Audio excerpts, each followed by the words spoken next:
அபி வீட்லேயும் ராகவ் வீட்லேயும் கோயிலுக்கு போகிறாங்க. அப்போ அபியும் அவங்க அக்காவும் வந்து என்ன பண்ணுறாங்க, விரதம் இருந்து கோயிலுக்கு போகிறாங்க. அப்போ அபி வந்து விட போகிற மாதிரி ஆகிடுது படிக்கட்டில் ஏறும்போது. அப்போ நம்ம ராகவ் வந்து தாங்கி பிடிக்கிறாரு. அடுத்து வந்து அபி வந்து எதுக்காக என்னை பிடிச்சிங்க, என் விரதத்தை கலைக்க தான் இப்படிலாம் பிளான் பண்ணுறீங்க, உங்கள் ஆஃபீஸை விட்டுட்டு வந்துட்டு இருந்தால் இப்படிலாம் பண்ணுறீங்கன்னு சொல்லிட்டு திட்டி விட்டுறாங்க. உடனே வந்து மறுபடியும் ஏற போகிறாங்க. பார்த்தா மறுபடியும் மயக்கச்சு விடுறாங்க. உடனே வந்து என்ன பண்ணுறாரு, தண்ணி கொடுக்குறாரு. தண்ணி வேறு கொடுத்துட்டிங்களா, என் விரதம் அவ்வளோதான் முடிஞ்சு போச்சு அப்படின்றாங்க. மறுபடியும் மயக்கச்சு விட போகிறாங்க. என்னதான் நீ நினச்சிட்டு இருக்க, உனக்கு தண்ணி கொடுத்தது தப்பா, போனால் போதும் தானே உனக்கு இவ்வளவும் பண்ணுற, ஏன் மேலே வந்து டென்ஷனை காட்டுறியா, பாத்தியா மறுபடியும் மயக்கச்சு விழற, சொல் பேச்சு கேட்க மாட்டியா, நான் சொல்கிறத நம்பவே மாட்டியா அப்படின்னு மாதிரி சொல்கிறாரு. ஐயோ இப்படி தான் நடந்ததா அப்படின்னு சொல்லிட்டு யோசிச்சுட்டு சரின்னு சொல்லிட்டு சாரி கேட்காம அப்படி போகிறாங்க. பாத்தியா இவ்வளோ சாரி கூட கேட்காம போகிறா அப்படின்னு சொல்லிட்டு பார்த்துட்டு பின்னாடி போகிறாரு. அடுத்து வந்து இங்கே என்ன பண்ணுறாங்க, அஞ்சலி வந்து பூஜை பண்ணிட்டு இருக்காங்க. அப்போ அனு வராங்க. அனு வந்தோடனே அஞ்சலி வந்து அனு வந்து ஹெல்ப் பண்ண சொல்கிறாங்க. ஆனால் வந்து அவங்க சித்தி வந்து திட்டுறாங்க, நம்ம அஞ்சலியோட சித்தி இதெல்லாம் தேவையில்லை அப்படின்னு சொல்லிட்டு, இங்கே பாருங்கள் அவள் செஞ்சால் எனக்கு சந்தோஷம் தான் அப்படின்னு அனு வந்து ரொம்ப சந்தோஷமாக அஞ்சலிக்கு உதவி செஞ்சுட்டு இருக்காங்க. இந்த சூழ்நிலையில் அங்கே வராங்க நம்ம வந்து ராகவும், அதுக்கப்புறம் நம்ம வந்து அபியும். அபி என்ன பண்ணுறாங்க, பார்த்தோன்னே ரொம்ப சந்தோஷப்படுறாங்க. அஞ்சலி சந்தோஷப்படுறாங்க. அபி உன்ன மாதிரி ஆளுங்க தான் எனக்கு எல்லாமே பண்ணணும், நீ எனக்கு மஞ்சள் பூசி விட்டால் எனக்கு நல்லது நடக்கும் தோணுது, பூசி விட்டியா அப்படின்னா நான் கண்டிப்பாக பூசி விடுறேன்னு சொல்லிட்டு அபியும் பூசுகிறாங்க. இதை பார்த்து ராகு ரொம்ப சந்தோஷப்படுறாரு.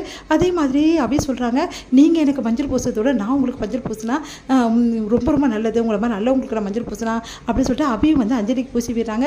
இதெல்லாம் பார்த்துட்டு வந்து அப்படியே பார்த்துட்டே இருக்காங்க எல்லாரும். அந்த டைமில் கரெக்டாக அங்கே வராங்க வந்து லாவண்யா பார்த்துட்டு நானும் விரதம் இருந்தேன் அப்படின்னு சொல்லிட்டு எல்லாருக்கிட்ட சொல்லிட்டு இருக்காங்க. எல்லாம் அதிசயமாக பார்க்குறாங்க.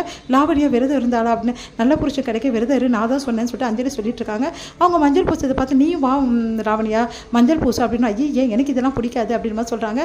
ஒன்று ராகு பார்த்து முறைக்கிறாரு. இந்த பொண்ணு யார் அப்படின்னு சொல்லிட்டு அனு வந்து அபிக்கிட்ட கேட்குறாங்க. இப்போ இருக்க கேர்ள் ஃப்ரெண்டு அப்படின்ற மாதிரி சொல்கிறாங்க. அப்படியா, ஆமாம் அவருக்கு தான் கேர்ள் ஃப்ரெண்டு அப்படின்ற மாதிரி நம்ம வந்து ராகவை காட்டுறாங்க. உடனே வந்து ஓ அப்படியா அப்படின்னு அனு யோசிக்கிறாங்க. அனுவை பார்த்து ரொம்ப சந்தோஷப்படுறாரு ஆகாஷ். அப்படியே பார்த்துக்கினே இருக்காரு அவங்க பண்ணுறது எல்லாமே. அதுக்கப்புறம் வந்து போயிடுறாங்க சாமி கும்பிட. எல்லாருமே சாமி கும்பிட வந்து இந்த மாதிரி வீட்டுக்காரர் இருக்கணும் கூட அப்படின்ற மாதிரி சொல்கிறாங்க. அதை கேட்டு வந்து இன்னும் அவர் வரவே வரல அப்படின்னு சொல்லிட்டு மனசு கஷ்டப்படுறாங்க. நம்ம வந்து அஞ்சலி கண்டிப்பாக சீக்கிரமாக மாமா வந்துடுவாருன்னு சொல்லிட்டு சமாதானப்படுத்துகிறாங்க ராகவ். அடுத்து வந்து தீபாத்திரை காட்டுறாங்க. அப்போ காட்டின்னு வந்து என்ன பண்ணுறாரு, உள்ள புரோகிதர் வந்து எடுத்துகிட்டு வந்து அந்த தீபத்தை காட்டுறாரு. அப்போ வந்து எல்லாருமே சாமி கும்பிட்டு ஜோடியாக சாமி கும்பிட்ற மாதிரி பண்ணுறாங்க. கரெக்டாக அந்த டைமில் நம்ம ராகவ் கை வைக்கிறதுக்கும் நம்ம அபி கை வைக்கிறதுக்கும் கரெக்டாக ரெண்டு பேரும் ஒரே மாதிரி ஒரே டைமில் கை வைக்கிறாங்க. அப்போ ரெண்டு பேரோட கையும் டச் ஆகி அப்படி ரெண்டு பேரும் ஒருத்தர் பார்த்துக்கிறாங்க. பரவாயில்லையே, ரெண்டு பேரும் புருஷன் பண்ணாட்டா இப்படி தான் இருக்கணும் அப்படின்ற மாதிரி ஐயர் வேறு சொல்லிட்டு போகிறாரு. அதை பார்த்துட்டு ஐயோ ரெண்டு பேரும் முடிக்கிறாங்க. உடனே அங்கே வந்து போயிடுறாங்க நம்ம அபி. அடுத்து வந்து இங்கே என்ன பண்ணுறாங்கன்னா, லாவண்யா வந்து ராகவ் கிட்ட வந்து என் விரதத்தை பூர்த்தி செய்ய வைக்கணும்னா நீ தான் எனக்கு வந்து அந்த தீர்த்தத்தை கொடுக்கணும் ராகவ் அப்படின்றாங்க. ராகவ் யோசிக்கிறாரு. அந்த டைமில் கரெக்டாக அவங்க கையால் பிடிச்சி தீர்த்தத்தை வாயில் ஊற்றிக்கிறாங்க. இதுக்கு என்ன அர்த்தம் அப்படின்னோடனே, விருப்பப்பட்டவங்க வந்து யார் பொண்டாட்டியோ அவங்க புருஷன் வந்து இந்த மாதிரி தீர்த்தத்தை வாயில் ஊட்டி விடணும் அப்படின்னு சொல்லிட்டு அவங்க வந்து ரொம்ப சந்தோஷமாக சொல்கிறாங்க. இதை கேட்டு ராகவ் வந்து அப்படியே பார்க்குறாரு. அபியே இதோட முடியுது.